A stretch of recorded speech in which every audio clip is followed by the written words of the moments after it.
충분히 이 영상을 보시는 분들은 저보다 다 잘하실 수 있을 거라 저는 생각을 합니다. 요즘 소상공인 자영업자분들 힘드시죠? 모두 힘내세요. 그리고 힘든 시간이 지나면 모두 좋은 일만 있을 거라 생각합니다. 여러분들을 응원합니다.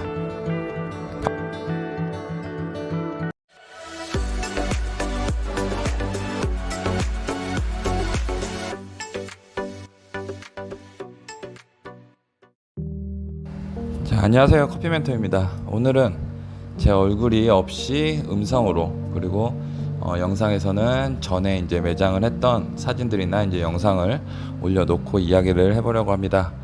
오늘은 1인 카페 창업의 현실적인 부분에 대해서 이야기를 좀 할 거라서 사실 제 표정 관리가 잘 안 될 수도 있는 부분을 고려해서 얼굴을 안 내보내고 영상으로 그냥 이제 음성으로만 이렇게 이야기하는 걸로 결정을 내렸습니다. 오늘 이야기할 내용은 1인 카페 창업에 대한 저의 이야기를 해보려고 합니다. 2022년 제가 카페를 창업한 지 만 9년 차, 딱 10년 카페를 하고 있습니다. 13년에 처음 25평의 카페를 인수해서 직원 2명을 데리고 처음 오픈을 했고, 15년에 규모를 줄여서 6평 남짓의 공간으로 이전을 하게 됩니다. 처음 오픈했던 25평의 카페는 공간도 훌륭했고 위치도 지금까지 오픈했던 매장들 중에서는 가장 번화가에서 운영을 했습니다. 다만 평일과 주말의 매출 비율이 1대4 비율 정도로 차이가 심했기에 직원을 2명, 저까지 3명이서 할 수밖에 없었습니다. 이유는 근처에 예식장이 있어서 토일 식이 끝나고 오시는 손님들이 한꺼번에 오는 경우가 많았습니다. 시간당 매출이 심할 때는 20만원 이상인 경우도 있었습니다. 비싼 월세에 직원 2명의 인건비 약 350에서 400만원, 그 밖에 고정 지출을 따지면 월 매출이 1000에서 1200 정도는 돼야지 유지가 되는 매장이었습니다. 여름에는 충분히 이 정도 이상의 매출이 나왔지만 문제는 겨울이었습니다. 겨울에는 예식도 없을 뿐더러 그렇다고 나오던 직원들을 겨울에 쉬라고 할 수도 없었기에 당연히 적자가 많이 나왔던 채로 인형을 운영했었고, 이렇게 동네에서는 그래도 맛집으로 소문이 났는데 그렇게 하다 보니 1년 만에 주변에 4개 이상의 카페가 생겼습니다. 결국 한 상권에 4개 이상의 카페가 생기면 나눠 먹기를 할 수밖에 없습니다. 그래서 고정 지출과 리스크가 적은 상권을 찾아 이전을 맘먹게 되었습니다. 2015년 6평의 테이크아웃점 위주의 작은 카페를 동네에 오픈하였고 2018년까지 약 4년을 운영을 했습니다. 우선 여기는 월세가 40만원 밖에 안 되었습니다. 아무리 장사가 안 돼도 2일에서 3일 장사하면 월세를 뽑았습니다. 그리고 인건비가 나가지 않는 게 장점이었고요.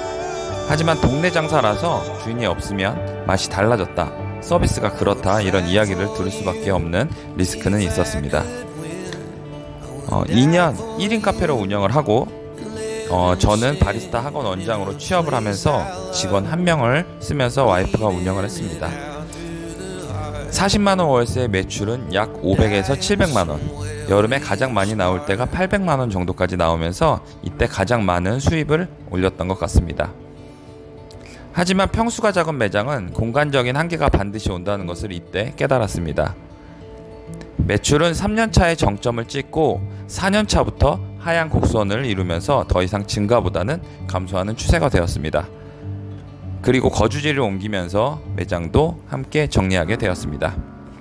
2018년 원래 하고 싶었던 제조업 로스팅 공장을 오픈하였습니다.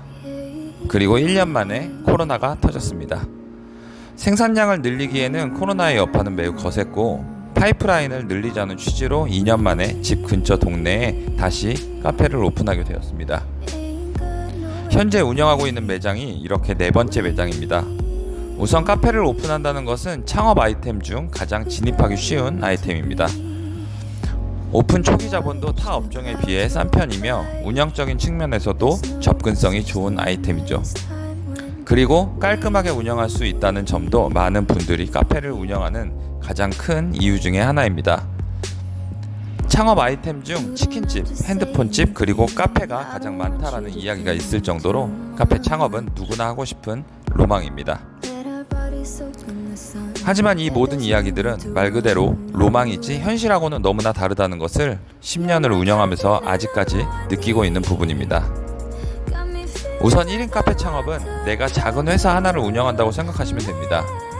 내가 회사의 오너가 되어서 결정권도 가지고 있고 프로젝트를 진행해야 되는 팀원의 역할, 제품을 만들어내는 바리스타, 디자인을 해야 되는 디자이너, 홍보를 위해 마케팅의 업무, 홀 서빙, 청소, 수리 등 다양한 역할을 혼자서 다 해내야 되는 1인 기업이라고 생각하시면 됩니다. 특히 카페는 공간이라는 부분과 음악이라는 요소 등 다양한 디자인적인 요소가 커피와 함께 가미가 돼서 손님들에게 좋은 이미지로 각인이 되어야 하는 곳이기 때문에 이러한 디자인 요소를 무시할 수 없습니다. 그래서 외주를 주는 경우도 많지만 특히 그것도 힘든 이유는 변화하지 않으면 언제든 주변에는 다른 더 이쁜 카페들이 생긴다는 것이죠. 현재 저와 와이프가 둘이 매장을 운영하고 있습니다. 둘이 가장 힘든 부분 중에 하나가 뭐일까 이야기를 해보면 매장에 발이 묶여 있을 수밖에 없다는 것이 가장 힘들다고 이야기를 많이 합니다. 1인 동네 카페는 보통 동네 단골 형성이 70% 이상, 거의 80% 이상 차지합니다. 이 손님들은 대부분 사장님과의 신뢰가 쌓이고 사장님을 보기 위해 보통 카페에 오는 경우가 많습니다. 그렇기 때문에 자리를 비우거나 직원을 썼을 때 맛이 변했다, 직원이 타주는 커피는 좀 맛이 그렇다, 이런 이야기를 많이 들어왔습니다. 그렇지 않은 경우가 있었어요. 한번 헌치라고 스타일 좋은 남자 직원을 고용했던 적이 있는데 이때는 손님들이 저를 별로 찾지 않았습니다. 이런 걸 보면 말이 사장이지 웬만한 직장인들보다 못한 게 동네 카페 사장님들일지 모른다는 생각을 해봅니다. 그렇다고 회사 다니시는 직장인분들이 고생을 안 한다는 이야기는 아니니 오해 없으셨으면 합니다. 그리고 평일과 주말에 쉬는 날을 정하는 것도 현실적으로 어려웠습니다. 우선 정기 휴일을 정해놔도 손님들은 정해놓은 날을 인지 못하는 경우가 많았어요. 일단 왔다가 문이 닫혀 있으면 보통 문이 닫혀 있다는 것만 인지하지 정기 휴일이었구나 라고 인지하시는 분들은 많지 않았습니다. 저희도 어디 매장 갈 때 보통 정기 휴일 다 머릿속에 기억하고 알고 가는 건 아니잖아요. 그래서 현재 매장도 1년은 아예 쉬는 요일이 없었어요. 그러다 보니 몸도 지쳐가고 정신도 지쳐가고 병원도 못 가고 은행도 가기 힘들었어요. 많이들 이야기하는 1인 카페는 감옥이다라는 말이 이런 이유인 것 같습니다. 코로나가 휘몰아쳤던 2020년 그리고 2021년은 너무나 힘들었습니다. 우선 작은 동네 매장은 우선 손님들이 오시기를 꺼려했어요. 30평인데도 불구하고 그래도 가까이 앉아서 호흡한다는 걸 굉장히 불편해 하셨어요. 그리고 위드 코로나가 바로 풀렸을 때는 그동안 못 나가신 걸 한꺼번에 풀듯 외부로 많이 나가시면서 동네 카페는 외면받는 추세로 전환이 되었습니다. 그리고 배달 매출도 한꺼번에 같이 떨어져 매장을 운영하면서 가장 좋은 건 커피가 맛있다, 빵 맛있다 이런 이야기를 들을 때 가장 기분이 좋았고 그 힘으로 운영을 해왔던 것 같습니다. 좋은 손님들을 만나고 이분들과 소통하는 이유가 카페를 운영하는 가장 큰 이유인 것 같아요. 커피라는 매개체로 누군가와 소통할 수 있다는 게 가장 큰 매력입니다. 10년 매장을 운영하면서 커피로 웃고 커피로 울고 사람들을 만나고 사람들과 헤어지고 하는 일련의 반복적인 일상들이 쌓여 정말 좋은 추억으로 남았던 것 같아요. 우여곡절도 많았던 10년이지만 카페를 운영하면서 이런 영업적인 부분, 사업 마인드, 디자인 등 다양하게 공부도 되었던 건 사실입니다. 여러분들도 현실을 헤쳐나가실 자신이 있으시면 카페 오픈을 주저하지 마세요. 충분히 이 영상을 보시는 분들은 저보다 다 잘하실 수 있을 거라 저는 생각을 합니다. 요즘 소상공인 자영업자분들 힘드시죠? 모두 힘내세요. 그리고 힘든 시간이 지나면 모두 좋은 일만 있을 거라 생각합니다. 여러분들을 응원합니다. 감사합니다. 커피 멘토였습니다.